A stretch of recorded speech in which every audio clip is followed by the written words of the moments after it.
আমি আজকে একটা গল্প বলবো ইনশাআল্লাহ, ঠিক আছে? আজকে আমি শুধু চুজ করছি একটা গল্প, সেটা হলো নবী মুসা আলাইহিস সালাম এবং খিদর আলাইহিস সালামের গল্পটা। এটা দিয়ে শুরু করছি। কোরআনেও আছে, সূরা কাহফেও আছে এবং সহিহ বুখারীর মধ্যেও আসছে। গল্পটা আমি আগে শর্ট করে বলছি। একদিন নবী মুসা আলাইহিস সালাম, যিনি বনু ইসরাইলের নবী, আপনারা জানেন তিনি অনেক সম্ভ্রান্ত নবী, বনু ইসরাইলের নবী। তিনি বনু ইসরাইলের সামনে ভাষণ দিচ্ছিলেন, খুতবা শুনে জনগণের মধ্যে একজন বললেন যে, বাহ, আপনি তো খুব চমৎকার খুতবা দিলেন, মনে হচ্ছে আপনি পৃথিবীর সবচেয়ে জ্ঞানী মানুষ। মুসা আলাইহিস সালাম বললেন, হ্যাঁ, আমি পৃথিবীর সবচেয়ে জ্ঞানী মানুষ। কি বললেন? হ্যাঁ, আমি পৃথিবীর সবচেয়ে জ্ঞানী মানুষ। তিনি বলতে ভুলে গেলেন যে আল্লাহ সবচেয়ে ভালো জানেন কে পৃথিবীর সবচেয়ে জ্ঞানী মানুষ। সূরা কাহফ নাজিলের একটা ঘটনা আছে, আপনাদেরকে বলিনি। সেটা হলো, কিছু মানুষ এসেছিল রাসূলের কাছে, আমাদের নবীর কাছে, এসে বলেছিল, তুমি যদি সত্য নবী হয়ে থাকো তাহলে বলো দেখি যুলকারনাইন বাদশার কি হয়েছিল। হে মুহাম্মদ, তুমি যদি সত্য নবী হয়ে থাকো তাহলে বলো দেখি আসহাবুল কাহাফের কি হয়েছিল। হে মুহাম্মদ, তুমি সত্য নবী হয়ে থাকলে বলো দেখি রূহ কাকে বলে। তিনটা প্রশ্ন করেছিল। যুলকারনাইন বাদশার কি হয়েছিল, আসহাবুল কাহাফের কি হয়েছিল, আর রূহ আত্মা কাকে বলে। আমাদের নবী মুহাম্মদ সাল্লাল্লাহু আলাইহি ওয়াসাল্লাম বলেছিলেন, আগামীকালকে এসো আমি বলে দিব। কি বলেছিলেন? আগামীকালকে এসো আমি বলে দিব। ওহী আসা বন্ধ হয়ে গেল। 3 মাস 4 মাস 6 মাস কোনো ওহী আসে না। আমাদের নবী মুহাম্মদ সাল্লাল্লাহু আলাইহি ওয়াসাল্লাম একটা শব্দ বলতে ভুলে গিয়েছিলেন, একটা, সেটা হলো ইনশাআল্লাহ। এরপরে এই সূরার প্রথম যে আয়াতটা নাজিল হয়, ওয়ালা তাকুলান্না লিশাইইন, হে নবী, 23 এবং 24 নম্বর আয়াত, কখনো বলবেন না, কখনো কোনো কিছু বলবেন না, ইন্নী ফাইলুন যালিকা গাদান, আমি আগামীকাল কিছু করব, ইল্লা ইনশাআল্লাহ, ইনশাআল্লাহ বলা ব্যতীত। এটা প্রথমে নাজিল হলো, তারপরে এই প্রশ্ন তিনটার উত্তর আল্লাহ পাক জানিয়ে দিলেন, তার আগে জানিয়ে দেন। ঠিক একইভাবে মুসা আলাইহিস সালাম একটা ভুল করে বসলেন। তিনি বললেন, আমি পৃথিবীর সবচেয়ে জ্ঞানী মানুষ। আল্লাহ রাব্বুল আলামিন নবীদের ছোট ছোট ভুল ধরে ফেলেন, আল্লাহ পাক ধরে ফেলে বললেন, না মুসা, তুমি পৃথিবীর সবচেয়ে জ্ঞানী মানুষ নও, তুমি পৃথিবীর সবচেয়ে জ্ঞানী মানুষ নও। আমার একজন বান্দা আছে যাকে তুমি পাবে 2 সাগরের মিলনের স্থলে, আমার সেই বান্দা তোমার চেয়ে অনেক বেশি জ্ঞানী। মুসা আলাইহিস সালাম এটা শোনা মাত্রই ওই বান্দার সাথে দেখা করার জন্য উদ্গ্রীব হয়ে উঠলেন। তিনি আল্লাহকে বললেন, আমি তার সাথে দেখা করতে চাই। আল্লাহ পাক বললেন, তুমি একটা ঝুড়ি নাও, এই ঝুড়ির মধ্যে কিছু মাছ নিবে, মৃত মাছ, এবং সাথে একজন সহযোগী নাও, নিয়ে সফর করো। যখন ওই 2 সাগরের মিলনস্থল পেয়ে যাবে, ওই জায়গায় দেখবে যে আমার সেই বান্দা বসে আছে। মুসা আলাইহিস সালাম সফর করলেন, তার সাথে একজন যুবককে নিলেন, যুবকের নাম হচ্ছে ইউশা বিন নুন। একটা ঝুড়ি নিলেন, সেখানে মাছ রাখলেন। এবার তিনি সফর করা শুরু করলেন। তিনি বলছেন, আমি সফর করতেই থাকবো, যদি আমাকে যুগ যুগ ধরেও চলতে হয়। সফর করতে শুরু করলেন। একটা পর্যায়ে সফর করতে করতে করতে করতে 2 সাগরের মিলনস্থল তিনি পেয়ে গেলেন। সেখানে তারা রেস্ট করলেন, বিশ্রাম নিলেন। এই বিশ্রাম নেওয়ার সময় এই যে মৃত মাছগুলো ছিল জীবিত হয়ে সমুদ্রে বা নদীতে চলে গেল। কিন্তু ইউশা বিন নুন এই ঘটনাটা দেখলেন, দেখে মুসা আলাইহিস সালামকে বলতে ভুলে গেলেন। শয়তান আমাদেরকে অনেক সময় আল্লাহর পথ থেকে ভুলে গেলেন। এরপরে মুসা আলাইহিস সালাম আবার উঠলেন রেস্ট নিয়ে এবং চলা শুরু করলেন আবারও সামনের দিকে। এবার চলতে চলতে উনি খুব ক্লান্ত হয়ে পড়লেন। এতক্ষণ পর্যন্ত কিন্তু তিনি ক্লান্ত বোধ করছিলেন না। মাছটা যেই সমুদ্রের নদীতে চলে গেল, এবার তিনি অন্য পথ যাচ্ছেন, ভুল পথে, এবং ক্লান্ত হয়ে যাচ্ছেন। তার মানে জীবনে চলার পথে আপনার পথ যদি ভুল হয়, আপনি খুব সহজে ক্লান্ত হয়ে যাবেন। আর আপনার পথ যদি হয় আল্লাহ এবং তার রাসূলের পথে, আপনি সহজে ক্লান্ত হবেন না। আপনার ভিতরে সবসময় চিরযৌবন কাজ করবে। যাই হোক, তিনি ক্লান্ত হয়ে গেলেন এবং ইউশা বিন নুনকে বললেন, নাস্তা নিয়ে আসো, মাছগুলোকে নিয়ে আসো, আমি খুব ক্ষুধার্ত। তখন ইউশা বিন নুনের খেয়াল হলো যে মাছ তো চলে গেছে নদীতে। তিনি বললেন, মাছ তো চলে গেছে নদীতে, আমি তো আপনাকে বলতে ভুলে গিয়েছিলাম। তখন বললেন মুসা আলাইহিস সালাম, তুমি এটা কি করেছো? ওইটাই তো সেই জায়গা, যে জায়গার সন্ধান আমরা করছিলাম। তারা আবার ফেরত আসলেন, এসে দেখলেন দুই সাগরের মিলনস্থলে একটা সাখরা বলে আরবিকে একটা পাথর বা রক, শিলাখণ্ড, এর উপরে একজন ব্যক্তি বসে আছেন। মুসা আলাইহিস সালাম তাকে সালাম দিলেন, বললেন আসসালামু আলাইকুম। খিদির আলাইহিস সালাম বললেন ওয়া আলাইকাস সালাম। এই জনমানব শূন্য জায়গায় কে সালাম দিচ্ছে? তখন মুসা আলাইহিস সালাম বললেন আমি মুসা। খিদির আলাইহিস সালাম বললেন কোন মুসা? বনি ইসরাইলের মুসা। কোন মুসা? বনি ইসরাইলের মুসা। তার মানে খিদির আলাইহিস সালাম বনু ইসরাইলের ব্যক্তি নন। খিদির আলাইহিস সালাম ইহুদি খ্রিস্টানদের কেউ নন, তিনি বনু ইসরাইলের মধ্যে কেউ নন। সালাম দেয়া হলো। মুসা আলাইহিস সালাম বললেন আমি কি আপনার সাথে এই শর্তে থাকতে পারি যে আল্লাহ পাক আপনাকে যে জ্ঞান শিক্ষা দিয়েছেন সেখান থেকে আপনি আমাকে কিছু শেখাবেন, ওস্তাদের সোহবত। এবার খিদির আলাইহিস সালাম বললেন, অ্যান্সারটার দিকে খেয়াল করেন, খিদির আলাইহিস সালাম বললেন ইন্নাকা লান তাসতাতিআ মাইয়া সাবরা। মুসা তুমি আমার সাথে ধৈর্য ধরতে পারবে না। কি বললেন? মুসা তুমি আমার সাথে ধৈর্য ধরতে পারবে না। কারণ খিদির আলাইহিস সালাম শেষ পর্যন্ত জানেন যে কি হবে। গল্পের শেষে আমরা তাই দেখব, মুসা আলাইহিস সালাম ধৈর্য ধরতে পারেননি, কিন্তু মুসা আলাইহিস সালাম বললেন ইনশাআল্লাহ আমি ধৈর্য ধরব, আমাকে আপনি সাথে নেন, ইনশাআল্লাহ আমি ধৈর্য ধরব। খিদির আলাইহিস সালাম ইনশাআল্লাহকে সম্মান করলেন এবং মুসা আলাইহিস সালামকে সাথে নিলেন, কিন্তু বললেন তুমি আমার সাথে সফর করো, কিন্তু আমাকে কোনো প্রশ্ন করতে পারবে না, একটা প্রশ্ন করা যাবে না, আমি কি করব না করব কোনো বিষয়ে কোনো প্রশ্ন করা যাবে না। মুসা আলাইহিস সালাম বললেন ঠিক আছে। এবার তারা চলতে শুরু করলেন। এবার ঘটনা শুরু। চলতে চলতে চলতে চলতে একটা নদী আসে। এবার তারা নদী পার হবেন, কিন্তু কোনো টাকা পয়সা সাথে নাই। খিদির আলাইহিস সালামকে ওই মাঝিরা চিনত।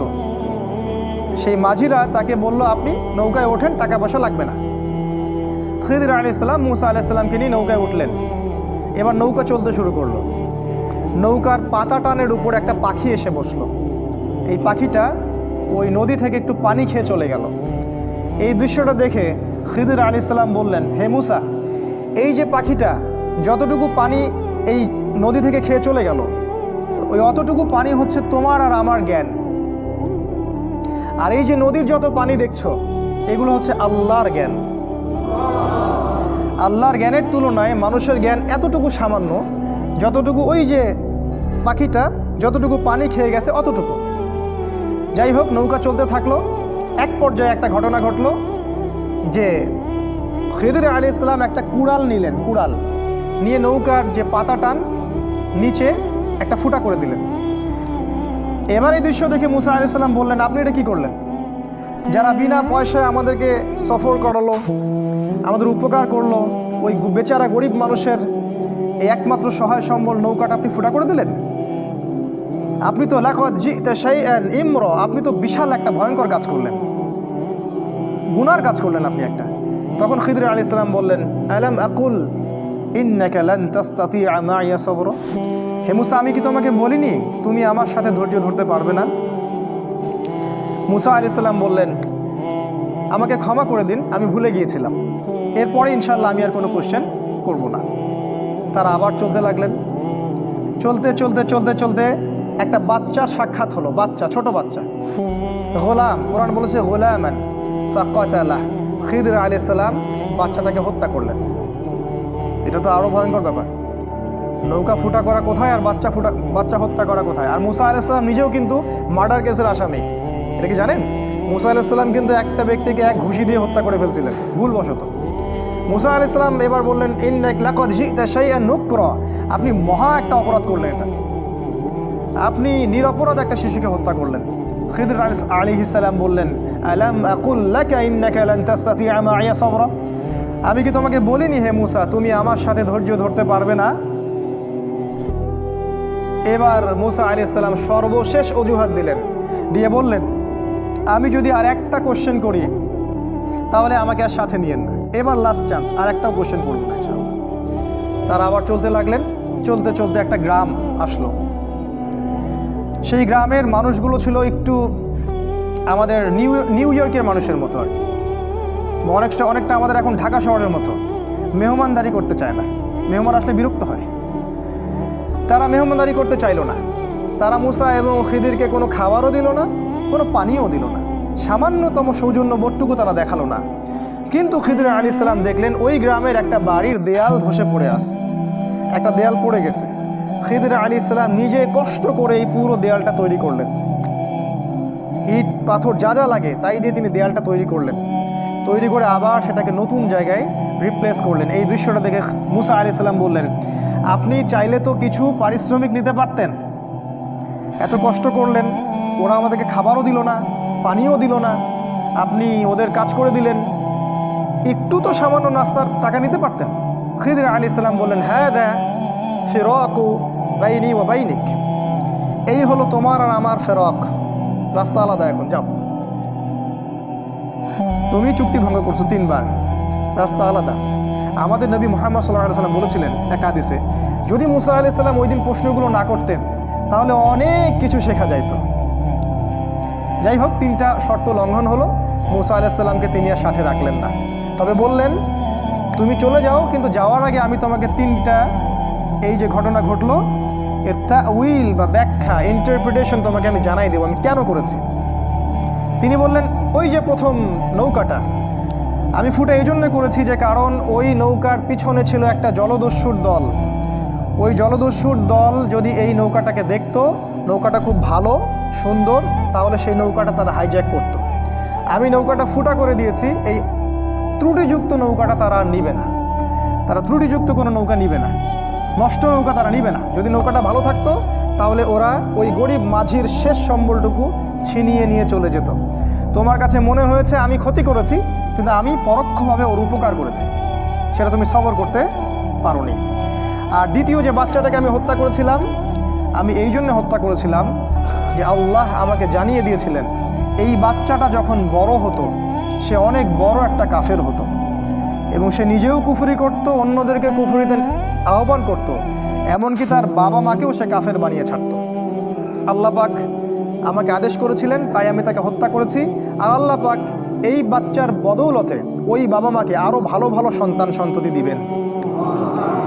এই হলো দ্বিতীয় প্রশ্নের উত্তর। আর তৃতীয় প্রশ্নটা কি, ওই যে আমি দেয়ালটা নির্মাণ করলাম, তোমার কাছে মনে হলো যে আমি অযথাই পরিশ্রম করলাম। তা আল্লাহ আমাকে জানিয়ে দিয়েছিলেন যে ওই দেয়ালটার নিচে ওই বাড়ির 2টা এতিম বাচ্চার সম্পত্তি লুকানো আছে। ওই বাড়ির 2টা এতিম বাচ্চার সম্পত্তি ওই দেয়ালের নিচে লুকানো আছে, গুপ্তধন।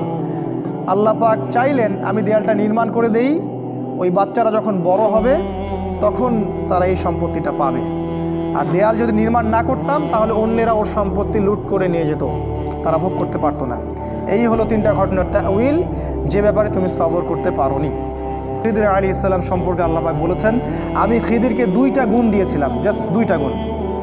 এটা বলে শেষ করছি, খিদিরকে আমি 2টা গুণ দিয়েছিলাম, আমাদেরকে এই 2টা গুণ অর্জন করতে হবে। আল্লাহ পাক বলেছেন আমি তাকে আমার পক্ষ থেকে রহমত দিয়েছিলাম, মানে সে মানুষের প্রতি খুব দয়ালু ছিল।